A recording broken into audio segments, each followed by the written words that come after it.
Hey guys, what's up? I'm CJ and welcome back to my galaxy. Today we're talking about Inside Out 2 and my thoughts. Usually I do like a little bit of a what my thoughts were before watching the film, but I'm gonna be honest, I forgot. Also, my nails are broken. Also on this hand. I'll do them at some other point. Doesn't matter. Okay, Inside Out 2. Usually going into films like sequels, you're like, do we really need this sequel? And the answer is usually no, especially when it comes to Disney, and sometimes Pixar as well, Toy Story, do we really need that? No, we do not. That's definitely my answer. But when it comes to Inside Out 2, I will say, back when the first movie came out, when I was younger, when I was the target audience for Inside Out 2, there was like a cliffhanger, like, what is puberty? What is the puberty button? What's that? At the end, I think it was like an end credit scene, sort of, and they, they kind of, I think it was taken as kind of humor at the time, as kind of just a joke, but I think they perfectly set up for a sequel, and it was almost my, theory that there was going to be a sequel, that they set up for a sequel, especially, I know everyone knows about this, the sequel to Inside Out 2, but it was like a fan-made, and it was really, really weird. I never watched it, but I saw the thumbnail, and that's all I needed to know. But now we actually have a proper Inside Out 2, and thank God. Because this sequel was definitely necessary. There was definitely a setup for it, which I am so glad that we have. And I want to just praise it. I don't see a lot of faults in this film. I feel like there are different ways that we could, for every film there's different ways that they could have gone about doing all the film. But let's go through it. This is your spoiler warning officially as well. There's going to be lots of spoilers in this. This video is kind of so like we can have a conversation about the film in the comments down below. I'll tell you my thoughts, you tell me your thoughts in the comments, and I'll reply to you guys in the comments because we love, talking in the comments. I love replying to everyone's comments. It's like my favorite part of this channel. So let's talk about it. Inside Out 2 is essentially about Riley hitting puberty, which is funny. And can I just say, the little boy, the crush, didn't come back. I think that is kind of funny, but I didn't think of it until just now, to be honest, that he didn't end up coming back. And it's disappointing, but at the same time, he didn't really need to be in the plot, because we didn't really need the whole, like, puberty and crushes story. I think it's a lot better that they went with, like, friendship and that sort of thing, and that growing up means that your life is going to look a lot different, not just per crushes. It's becoming like a teenager and eventually an adult, that, puberty shapes who you're going to become and your beliefs, which is one of the main themes of the film, which I really loved. I really loved the little beliefs tree. The beliefs tree was so cute. I really loved that, and the scary little anxiety tree that eventually came up. That was terrifying to watch. So what else can we say about Pixar? Just in general, Pixar is just so good at making films, and the way they represented puberty was really funny. There was only like a 2-year difference, I think, maybe a year, maybe even less than that. No, I think it was a year or two difference between the first movie and the second movie. I think she was like 11 or 12 in the first movie, and she's 13 in the second movie. I think someone correct me in the comments down below what it was, how old she is, but that's approximately where she was. She was like tweens, very early teens. So I think it was so funny seeing inside the parents' head again, like we did in the first movie, was them going like, well, we expected this, I will say one of the things that I think could have definitely been improved upon, but I guess because I didn't have the foresight to be able to do this, is that because they obviously hadn't written the script yet, was at the end of the movie we see anxiety reappearing for the parents in their heads. And it's great that we know that the parents don't have anxiety disorders. It's just an emotion that comes up every so often to protect them. But I think it's kind of weird. It's my only like little tiff about the film, is that it's weird that they didn't have anxiety in the first film, because they definitely would have developed it. And I think the only reason I'm allowing them to get away with it, and I think they've thought of the fact as well, because Pixar and their animators and scriptwriters are really smart, is that they put in the mom's head one of the emotion goes, welcome back anxiety. And also it's a kid's film, so obviously you're allowed to get away with some things. So it's just a bit nitpicky, just because when I thought about it, I was like, where was anxiety the whole time in the first film in the parents' head? But that was like my only qualm with it. So when it comes to anxiety showing up, that's probably my biggest point about anxiety. Anxiety as a character was my favorite part of the film, and I think one of the reasons why is story-wise. I think when it comes to a lot of antagonists in children's films, it used to be very, very black and white, and there was not really much of a gray area until you got more into like adult and mature themes films, sorry. And you know, it was very much like bad people have bad things happen to them at the end of the story, good people have their happy ending at the end of the story. But because of Pixar, I think Pixar is one of the main reasons we started seeing this in more children's films, and a little bit of Disney as well, is that they always love subverting expectations, and they do it multiple times in this film.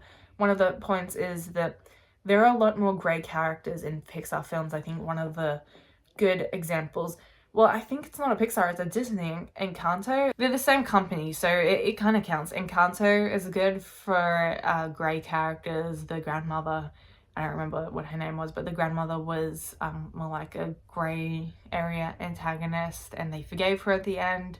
What else? I can't actually think of one off the top of my head, but there are a bunch of grey area characters that we see a lot in Disney and Pixar, and anxiety is one of these grey antagonists. Is that throughout the film, like, it was very apparent that I'm like, obviously they had to overthrow anxiety, and I didn't think about the grey area character until the end of the film, was that I thought she was going to get the boot in the same way as like Hans from Frozen was going to get the boot. Like she would get exiled all the way to some island with memories in it, and they'd be rid of her and like kick anxiety to the back of the mind, which is an unhealthy coping mechanism in real life. So maybe not, that was maybe not the right message for everyone, which is why I'm so glad that they didn't actually end up doing that, because there was one line in the film that I was like, it's so cute. I love that they do that, is that anxiety says, I was just trying to help Riley, or something along the lines. I can't remember the exact line, but I'm pretty sure it was like that. I just wanted to help. I was just trying to protect Riley, which is great, because, you know, anxiety was there for that specific reason. Anxiety as emotion, even in real life, can be really toxic, or it can be really helpful depending on if you have healthy coping mechanisms. Speaking from someone with an anxiety disorder, it can ruin your life, or it could, you know, help you out quite a bit, as long as it's like controlled anxiety. So what I really enjoyed about this film was their use of anxiety as an emotion, and eventually the new emotions were like this cute, harmonious group that they welcomed the new emotions in, and they expanded the world. And one thing I just remembered about the film, is that when an accurate depiction of puberty was the movers, or whatever they're called, the demolishers of headquarters, is that they come in, start demolishing the place, and go, well, break time, lunchtime, time for a break, and they're like, you can't just leave it like this. That is exactly how puberty feels, you know, and everyone goes through it. It feels exactly like that, and it felt like when they literally destroyed the window, that was like Riley, literally puberty hitting Riley like a brick. There's just like, lots of people get that, and thank you, Pixar, for depicting that accurately. And another thing that I absolutely loved that they depict accurately was anxiety. Anxiety, I know I mentioned it before, but I want to narrow in on one specific scene that really sticks in my mind. I was like, wow, that's my brain. Was when there was a cloud of anxiety as she was trying to type on the console, or whatever the hell it was called, and trying to like fix everything, and Riley was like very much having a panic attack, and there's just an orange cloud, essentially, of fuzzies, I would call it. That's what I've always called anxiety. Like, in my head, it feels like a bunch of fuzzies, like it's fuzzing over my brain, and I can't concentrate on anything, and I'm like, oh, panic attack, anxiety attack, whatever. That's exactly, the way they depict it in a Pixar is exactly how it feels. And for a children's movie, that's amazing. Like, I genuinely cannot believe that they depicted it so accurately. I cannot imagine a better way to portray anxiety than what Inside Out did, which is wild to me that it was portrayed by a literal kids film and that like other films about mental health haven't done better. From literal experience and seeing that on media, like experience with mental health, it's like, why can't you guys do better? Like, come on. Really? Inside Out, a kid's film, did better than any of you. Like, I can name so many, 13 Reasons Why. I have a big problem with 13 Reasons Why. That's one of my least favorite, no, it is the worst TV series ever. It's my least favorite TV series ever, just in general. It's like, why do you exist? Why is a kid's film better than you? And you got advice on mental health. I'm sure Pixar did a lot of research as well. I've heard that Disney and Pixar often will do a lot of research before making their animations, especially when it comes to Disney's fairy tales. I know originally they would do a lot of research and base specific parts of, like, I don't know, Frozen Arendelle is based off of somewhere in Europe. I'm pretty sure. I'm pretty sure Frozen's Arendelle is based off of some sort of architecture, and the same with a bunch of other films. They do research. They might falter at times, but they do definitely do research. And Pixar, man, it's so good. I have nothing but all good things to say about Pixar, and I don't know what else to say. What other things? I loved the trio of disgust, fear, and anger. I loved that fear and anxiety kind of like got along in a way, even though, you know, anxiety was supposed to be the villain in a way. Fear did, you know, I think the character of fear really helped us as audiences see anxiety as like morally gray as well for a villain. They did.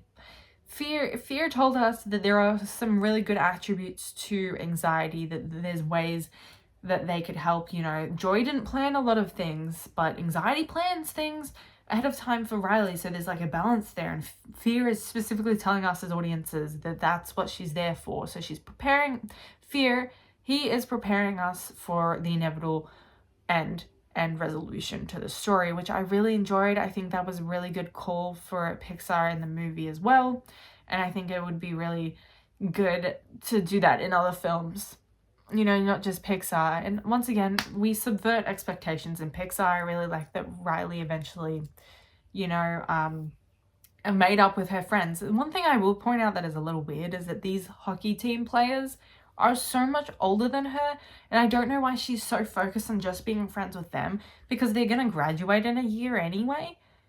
So I don't know. Like, every time I was like talking to my sister in the middle of this film, and I'm like, are they not gonna graduate by the time she gets there, or like a year after? Like, she's gonna need to make new friends anyways. Like, that was one of my issues. But other than that, I think it was really cute that she stayed friends with her friends, even though they didn't go to the same high school. Also, didn't make sense why they were assigned to a different high school. I don't know how it works in America or why you're assigned to a specific, that was a weird stutter, specific high school. Is that a thing in a specific state? Or is that something weird that the Pixar just put in there as worded weird? I want to know, because that was weird to listen to. I'm like, why don't you guys just go to the same high school, man? Don't keep secrets, weirdos. But I thoroughly enjoyed this video. There was so many good scenes with it. I love that embarrassment and sadness were friends. I love that embarrassment was officially like the divide between the two groups, that he brought them all together in the end and really helped sadness out. Nostalgia was also very funny, a little cameo with Nostalgia. You can, it's not your time yet, Nostalgia. You know, you can come back once you're a couple of weddings and friends are having kids and stuff, and whatever the line was from Anxiety. And we, as Joy says, was really funny. I love that they were constantly on their phone, and I don't remember the last one. It was Envy. I think it was Envy. I loved the voice of, I think her name's Ao. I don't remember her last name, but Ao was really good for that voice. I think she was the perfect fit. So was Maya Hawke. Everyone's voice was like perfect fit, and didn't feel like Maya Hawke was like a nepo baby that was getting this job. I know with a lot of nepo babies it feels like, you know, they were just placed in there to skyrocket their careers and put something else on their resume. But Maya Hawke being in anything, I'm like, she's like the one acceptable Nepo baby out there in Hollywood. You know, I agree. Thanks so much, Maya Hawke, for being here. And Ao, brilliant. And I don't know the other voice actors for the other two characters, but they were also brilliant. Very weird when Embarrassment talked for the first time, but good for them. I would love, honestly, if they made a third movie for Inside Out, I'd eat it up. Give that to me. Also, I feel like therapists are gonna go wild for this film.